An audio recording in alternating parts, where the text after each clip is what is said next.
एफेसियों के नाम संत पौलुस का पत्र। आप याद रखें कि पहले आप मसीह से अलग थे, इस्राएल के समुदाय के बाहर थे, विधान के प्रतिज्ञाओं से अपरिचित और इस संसार में आशा और ईश्वर से रहित थे। आप लोग पहले दूर थे, किंतु ईसा मसीह से संयुक्त होकर आप अब मसीह के रक्त द्वारा निकट आ गए हैं, क्योंकि वही शांति हैं। उन्होंने यहूदियों और गैर यहूदियों को एक कर दिया है। दोनों में शत्रुता की जो दीवार थी उसे उन्होंने गिरा दिया है और अपनी मृत्यु द्वारा विधि निषेधों की संहिता को रद्द कर दिया। इस प्रकार उन्होंने यहूदियों तथा गैर यहूदियों को अपने से मिलाकर एक नई मानवता की सृष्टि की और शांति की स्थापित की है। उन्होंने क्रूस द्वारा दोनों का एक ही शरीर में ईश्वर के साथ मेल कराया और इस प्रकार शत्रुता को नष्ट कर दिया। तब उन्होंने आकर दोनों को शांति का संदेश सुनाया, आप लोगों को जो दूर थे और उन लोगों को जो निकट थे, क्योंकि उनके द्वारा हम दोनों एक ही आत्मा से प्रेरित होकर पिता के पास पहुंच सकते हैं। आप लोग अब परदेसी प्रवासी नहीं रहे, बल्कि संतों के सह नागरिक तथा ईश्वर के घराने के सदस्य बन गए हैं। आप लोगों का निर्माण भवन के रूप में हुआ है, जो प्रेरितों तथा नबियों की नींव पर खड़ा है और जिसका कोने का पत्थर स्वयं ईसा मसीह है।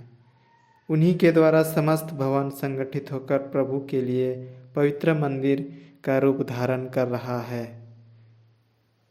उन्हीं के द्वारा आप लोग भी इस भवन में जोड़े जाते हैं, जिससे आप ईश्वर के लिए एक आध्यात्मिक निवास बने।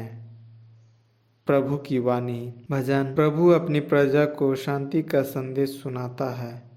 प्रभु ईश्वर जो कहता है वह सुनना चाहता हूँ।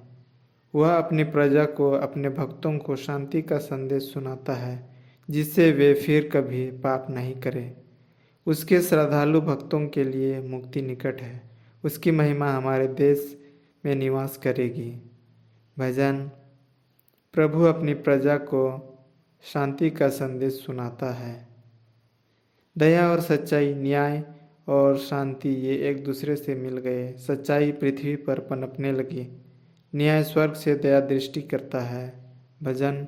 प्रभु अपनी प्रजा को शांति का संदेश सुनाता है।